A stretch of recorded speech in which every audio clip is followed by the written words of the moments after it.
کربلا بھی بنا سکتے ہیں۔ یہ بلا وجہ کے فتوے میں پوچھنا چاہتا ہوں مولانا صاحب، امام چوک میں کیا برائی ہے؟ آپ کے پیر صاحب کا چوک جب بنایا جا سکتا ہے تو امام چوک بنانا ناجائز کیسے ہے؟ آپ کے پیر صاحب تو غلام ابن غلام ابن غلام ابن غلام ابن غلام ابن غلام ہے حسین کے، جب ان کے نام کا بن سکتا ہے تو امام حسین کے نام کا کیوں نہیں بنایا جا سکتا؟ یہ بلا وجہ کے فتووں کے چکر میں پڑنے کی ضرورت نہیں ہے۔ عورتیں جاتی ہیں اگربتی جلاتی ہیں، اس پر بھی اعتراض ہوتا ہے، ہمیں اگربتی جا کر کسی کفریہ جگہ پر نہیں جلا رہی ہیں، اگربتی اگر جلا رہی ہیں تو اس مقام پر جلا رہی ہیں جس مقام کی نسبت امام حسین کی طرف ہو گئی ہے۔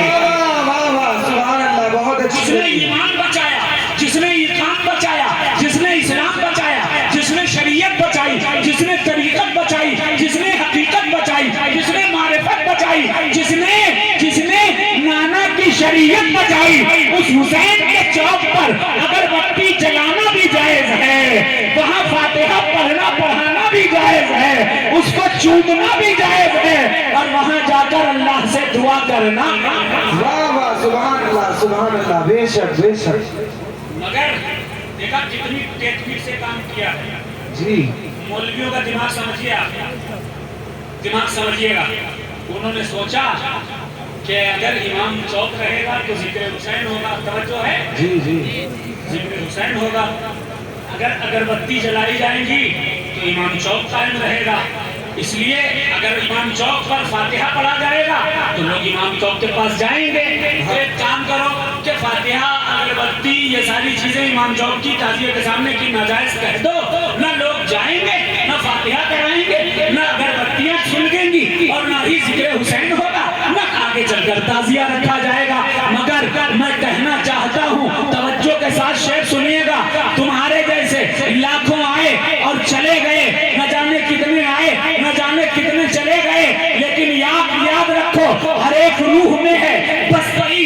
حسین کی یاد ہے، مومنوں کے لیے زندگی حسین کی یاد ہے، مومنوں کے لیے زندگی حسین کی یاد، اور تجھے ہے اور ہے مومنوں کے لیے زندگی حسین کی یاد۔ یہ منتیں، یہ مرادیں، یہ تعزیے، یہ علم سمجھ میں آیا ہے باقی ابھی حسین کی یاد، سمجھ میں آیا ہے باقی ابھی حسین کی یاد، اور تجھے ہے نارے جہنم کی فکر، حیرت ہے بچائے گی تجھے محضر علی حسین کی یاد، اور تم کیا مٹا سکو گے صدا یا حسین۔ جی، واہ واہ واہ، مولی صاحب تم کیا مٹا سکو گے صدا یا حسین کی، تم اس صدی کے ہو، یہ صدا ہر صدی کی ہے۔ سب لوگ نعرہ حسین، یا حسین یا حسین یا حسین یا حسین، بے شک بے شک، تم اس صدی کے ہو، یہ صدا ہر صدی کی، یہ صدا ہر صدی کی، ہر صدی کی ہے۔ بس ایک میسج سن لیجئے، اس کے بعد کلام سنیے گا۔ میسج کیا ہے؟ مقصد حسین ختم نہیں ہونا چاہیے۔ حسین نے گردن کیوں کٹائی؟ کبھی سوچا ہے حسین نے گردن کیوں کٹائی؟ گردن حسین نے اس لیے کٹائی علیہ السلام کیونکہ یزید اسلام کا چہرہ مسخ کر دینا چاہتا تھا۔ یزید کیا کرتا تھا؟ کہتا تھا شراب جائز ہے، اور اللہ نے شراب کو حرام قرار دیا۔ یزید جو ہے وہ کام کیا کرتا تھا؟